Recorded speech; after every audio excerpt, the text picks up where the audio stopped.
Friends, मैं Shiv sir एक बार फिर से आप लोगों का बहुत बहुत स्वागत करता हूं अपने YouTube channel gain knowledge technical में।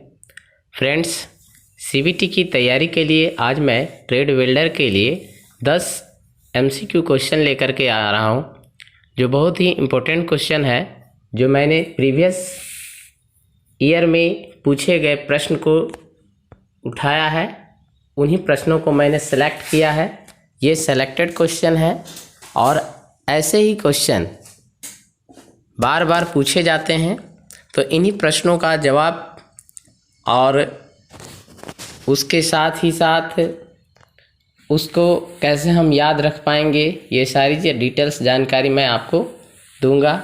साथ ही आप लोगों से आग्रह है कि अगर अभी तक आप लोगों ने हमारे YouTube चैनल को सब्सक्राइब नहीं किया है तो जल्द से जल्द सब्सक्राइब करें और लाइक शेयर कमेंट करना ना भूलें। तो फ्रेंड्स, आते हैं अपने टॉपिक पे और देखते हैं आपके स्क्रीन पे पहला प्रश्न क्या है, उसकी क्या आंसर होगी। आपके स्क्रीन पर इस प्रकार से प्रश्न दिखाई दे रहे हैं। पहला प्रश्न है कि वेल्डिंग की किस स्थिति में फिलर धातु जमने की दर सर्वाधिक होती है। कहने का मतलब है कि वो वेल्डिंग का कौन सा पोजीशन में हम वेल्डिंग करेंगे जिसमें फिलर मेटल जो हमारा है जो वो जमेगा, उसमें जमने की दर जो है सर्वाधिक होगी। तो आपका जो है ऑप्शन दिया हुआ ए में समतल स्थिति, बी में लिखा है ऊर्ध्वाधर स्थिति, सी है ओवरहेड स्थिति, डी है क्षैतिज स्थिति। तो देखिए आपका जो है 4 ऑप्शन है। तो 4 ऑप्शन में आपका जो करेक्ट आंसर है वो है हमारा फ्लैट पोजीशन। ए हमारा जो है ये करेक्ट और सही आंसर है। तो चलिए इस पर हम टिक लगा देते हैं कि ए जो है मेरा सही और करेक्ट आंसर है, इसलिए आप लोग को इसको याद रखने की ज़रूरत है।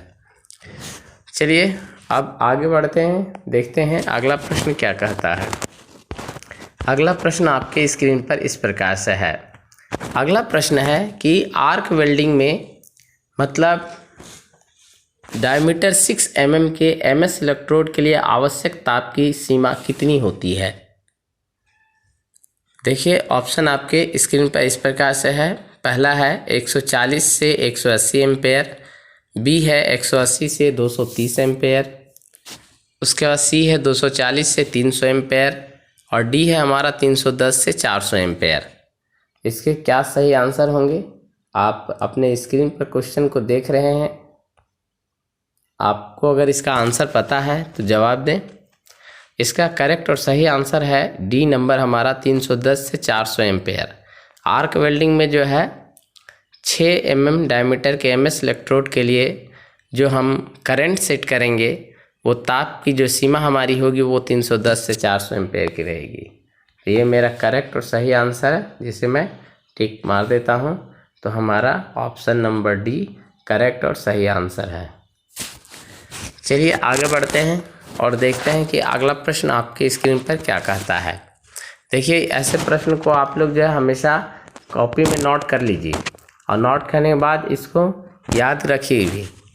चलिए अगला प्रश्न आपके स्क्रीन पर इस प्रकार से है कि धातुओं के भिन्न भिन्न गुणों के आधार पर उनके विभिन्न अनुप्रयोग हैं। एक्स किरणें निम्न में से किस धातु को वेद नहीं सकती है। बहुत ही इम्पोर्टेंट क्वेश्चन है। चलिए इसके जो है 3 आपके जो है ऑप्शन 3 ऑप्शन गलत होंगे, कोई एक ऑप्शन सही होगा। 4 ऑप्शन दिया हुआ है, ए टीन, बी लेड, सी जिंक, डी कॉपर। इसके क्या सही आंसर है? इसके सही आंसर है बी। बी हमारा करेक्ट और सही आंसर है लेड। लेड को एक्स किरणें जो है वो वेद नहीं पाती है। तो बी मेरा करेक्ट है और सही आंसर है, इसलिए हमने बी को टिक मार लिया। चलिए आगे बढ़ते हैं और देखते हैं अगला प्रश्न क्या कहता है। अगला प्रश्न आपके स्क्रीन पर इस प्रकार से है। अगला प्रश्न है कि भारतीय मानकों के अनुसार इलेक्ट्रोड पर अंकित कोड में 2 अक्षर और उसके बाद 4 संख्याएं दी होती है। इस पर अंकित पहला अक्षर क्या दर्शाता है। बहुत ही कहने का मतलब कि इंडियन स्टैंडर्ड के अनुसार जो हमारा इलेक्ट्रोड आता है तो उसको जो हम डिनोट करते हैं, तो इसमें जो इलेक्ट्रोड पर अंकित कोड में 2 अक्षर होते हैं और उसके बाद 4 संख्याएं होती है। तो इस पर जो अक्षर अंकित होता है उसमें पहला अक्षर क्या डिनोट करता है।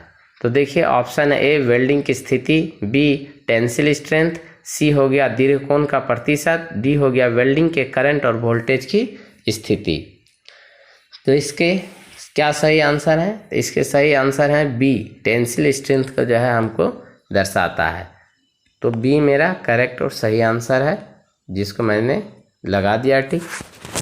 चलिए आगे बढ़ते हैं, देखते हैं अगला प्रश्न क्या कहता है। अगला प्रश्न आपकी स्क्रीन पर इस प्रकार से है कि 45 डिग्री की आनत स्थिति के लिए निम्न में से कौन सी पाइप वेल्डिंग स्थिति है? आपका option A 1G, B 2G, C 5G, D 6G। तो इसके लिए देखिए हमारा डी 6G सही आंसर है, करेक्ट आंसर है। इसको मैं टिक मार देता हूँ, डी मेरा करेक्ट और सही आंसर है। चलिए आगे बढ़ते हैं, देखते हैं अगला प्रश्न क्या कहता है। अगला प्रश्न है कि निम्न में से कौन सा विकल्प निष्क्रिय ज्वाला की विशेषता से संबंधित है? ऑप्शन ए है ज्वाला का 3 दिशाओं में शंक्वाकार प्रसार, बी है लंबी पीली सीधी ज्वाला, सी है एक बाह्य शंक्वाकार ज्वाला के भीतर 2 अन्य शंक्वाकार ज्वालाएं, डी है एक बाह्य आवरण के भीतर यू आकार की आंतरिक ज्वाला। तो देखिए आपकी स्क्रीन पर जो है 4 ऑप्शन दिखाई दे रहे हैं। अब 4 ऑप्शन का आंसर आपको इसमें पता हो क्या सही आंसर है, तो जवाब हमें कमेंट बॉक्स में दे सकते हैं। तो देखिए इसका करेक्ट आंसर है हमारा डी, एक बाह्य आवरण के भीतर यू आकार की आंतरिक फ्लेम। ये हमारा डी सही और करेक्ट आंसर है, जिसे मैंने टिक मार लिया, मेरा डी करेक्ट आंसर है। चलिए आगे बढ़ते हैं और देखते हैं अगला प्रश्न क्या कहता है।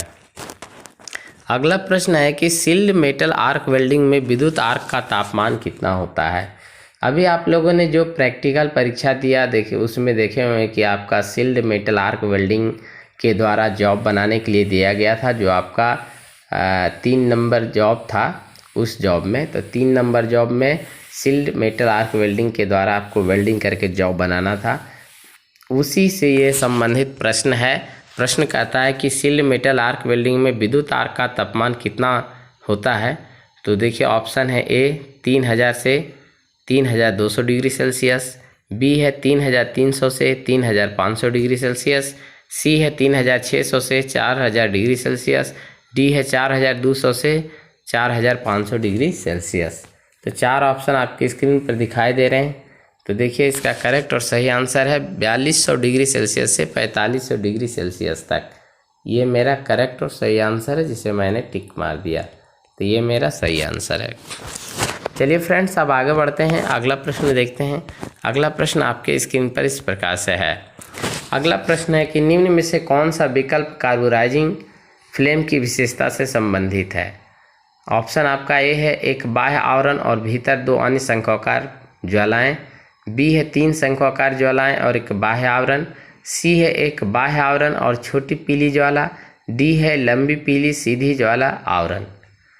तो देखिए 4 ऑप्शन मैंने आपको बताया, इसके करेक्ट और सही आंसर हैं एक बाह्य आवरण और भीतर 2 अन्य शंक्वाकार ज्वालाएं। तो ए मेरा नंबर ये करेक्ट और सही आंसर है, इसलिए हमने ए ऑप्शन को टिक मारा। चलिए आगे बढ़ते हैं, देखते हैं अगला प्रश्न क्या कहता है। अगला प्रश्न है कि सोल्डरिंग में प्रयुक्त फिलर धातु का गलनांक कितना होता है? देखिए बहुत ही अच्छा है, मतलब जो हम लोग सोल्डरिंग करते हैं उसमें जो मेरा फिलर मेटल होता है उसका मेल्टिंग पॉइंट कितना होता है? तो मेरा ए नंबर का ऑप्शन है 816 डिग्री सेल्सियस से अधिक, बी है 427 डिग्री सेल्सियस से कम, सी है 427 डिग्री सेल्सियस से अधिक और डी है हमारा 102 डिग्री सेल्सियस से कम। बहुत ही इम्पोर्टेंट है। देखिए इसका बहुत ही करेक्ट आंसर है बी ऑप्शन, ये हमारा 427 डिग्री सेल्सियस से कम होता है।